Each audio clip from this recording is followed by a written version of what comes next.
Eu não faço se não for classificação 18 anos. Foi isso que o Jason Momoa soltou sobre o futuro do Lobo no DCU.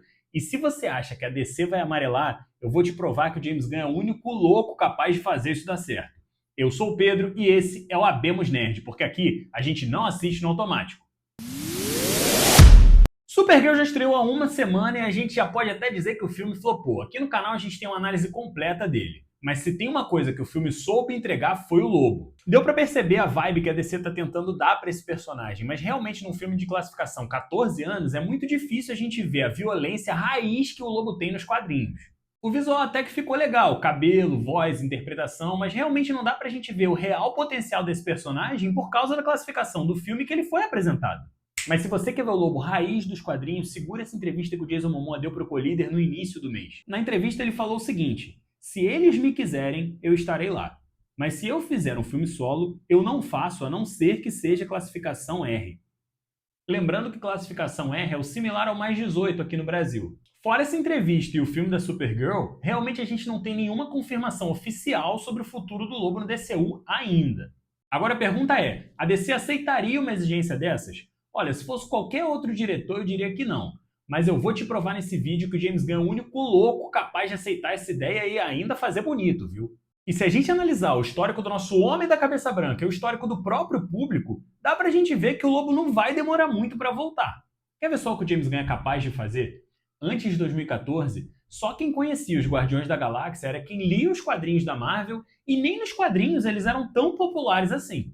Mas depois do primeiro filme, que foi dirigido pelo James Gunn em 2014, todo mundo sabia quem era a equipe ganhou um fandom enorme. Cara, só de meme, esse filme entregou tanto que a gente ficava falando dele por meses.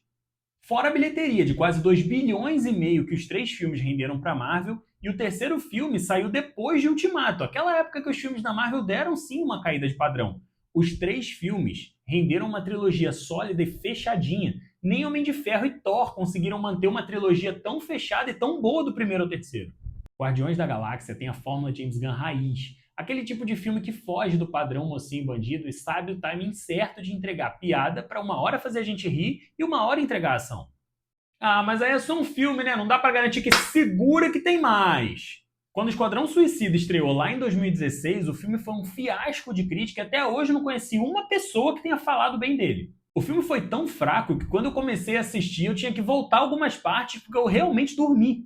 Mas aí em 2021 a Warner resolveu reformular o Esquadrão Suicida. Entregou pro James Gunn só o conceito e deu liberdade total para ele fazer a própria versão dele do Esquadrão Suicida. E se antes de ver o filme me dissessem que a equipe ia ser o Homem Bolinha, um tubarão com pernas, uma menina que controla ratos, o Doninha, e 2 cópias do Pistoleiro, eu ia achar que o filme é uma piada. E por mais que esse filme se venda como piada, não dá pra gente tirar o fato de que o James Gunn transformou essa versão na versão definitiva do Esquadrão Suicida. E isso aconteceu naquela época que a DC nos cinemas já tava uma bagunça e a gente nem sabia o que era canônico e o que não era. Ah, mas aí é fácil, né, Pedro? O cara até agora tá só adaptando quadrinho, pega o quadrinho, põe na tela, faz o roteiro, pega só o que dá certo e calma que tem mais. Depois do sucesso do Esquadrão Suicida, o Pacificador ganhou um spin-off. E desde o início a série levantou muito o público da HBO Max e foi um sucesso absoluto. O Pacificador é aquela série que mira no absurdo e vai ainda mais fundo nele. E detalhe, o James Gunn só tinha 9 histórias em quadrinhos se ele quisesse consultar o histórico do personagem na DC. 5 de uma editora falida que a DC comprou nos anos 80 e 4 realmente na DC. E o Pacificador que o James Gunn trouxe pra gente é aquele personagem que tem humor ácido e sempre apela pra violência quando necessário. E é aí que tá a chave pro futuro do Lobo. Claro que o Pacificador e o Lobo são diferentes, mas pensa comigo, se com pouquíssimo material para consultar nos quadrinhos ele já conseguiu entregar aquele Pacificador, imagina o que ele pode fazer com o Lobo, que tem muito mais material nos quadrinhos e é muito mais conhecido pelos fãs da DC. Claro que nem tudo que o James Gunn faz é sucesso absoluto. O próprio Esquadrão Suicida de 2021 sofreu muito com bilheteria por causa da pandemia. E a segunda temporada de Pacificador não foi muito bem recebida pelo público. Eu, particularmente, também não gostei. Mas o que não dá pra negar é essa capacidade que o James Gunn tem de pegar os personagens mais esquecidos dos quadrinhos e transformar num evento.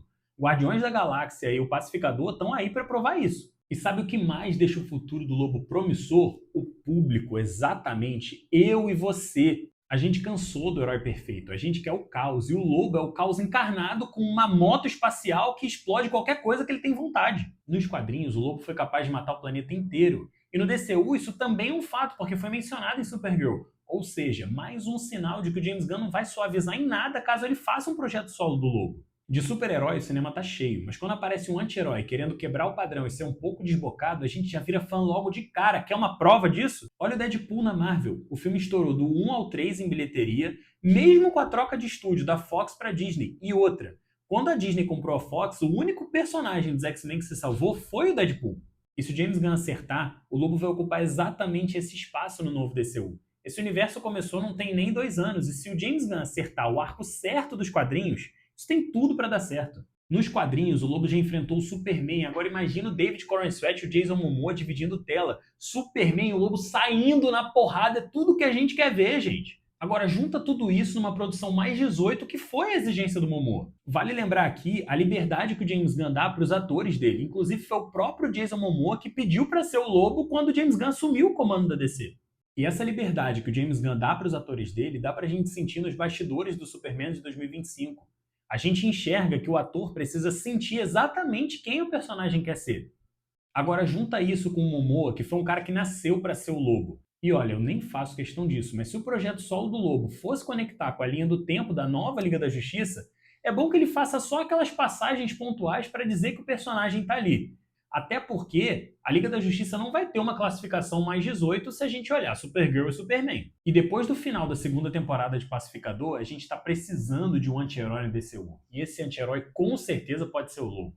Ou seja, se depender do histórico do James Gunn, da recepção do público e da exigência do Jason Momoa, é bem difícil que a DC desperdice esse personagem. Talvez não seja para agora, talvez não seja nenhum filme, pode ser até uma série, para não atrapalhar o cronograma do estúdio. Mas de uma coisa é certa, o Lobo encontrou o diretor certo, na hora certa.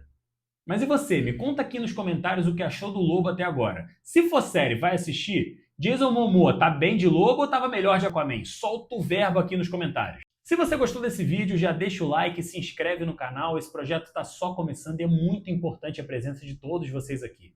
Toda semana eu trago análises, notícias, teorias e tudo que movimenta o mundo nerd, porque aqui a gente não assiste no automático. Valeu!